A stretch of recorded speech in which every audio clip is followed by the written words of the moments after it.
నందున్న ప్రియులకు ప్రేమతో వందనాలు తెలియజేస్తున్నాను. ఈ రోజు దేవుడు మనకు చేస్తున్న వాగ్దానం ఏమిటనగా కీర్తనల గ్రంథము 103వ కీర్తన 6వ చరణం.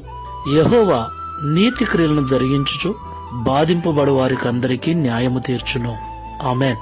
నా ప్రియమైన సహోదరి సహోదరులారా, మనం ఆరాధించేటువంటి దేవుడు న్యాయాధిపతి, సర్వాధికారి అని మనకు బాగా తెలుసు.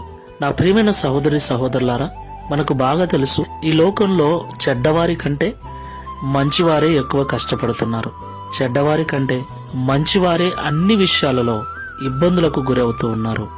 అన్ని విషయాలలో లేమిని అనుభవిస్తున్నారు. మనకు తెలుసు మంచివారు అంటే ఎన్ని కష్టాలు వచ్చినా, ఎన్ని బాధలు వచ్చినా నీతి తప్పని మంచి ప్రవర్తన కలిగిన వారు అని అర్థం. మంచిగా బ్రతికే వారికి, నీతిగా జీవించే వారికి నిజముగా బాధలు ఎక్కువే. అయితే ప్రభు అంటున్నాడు,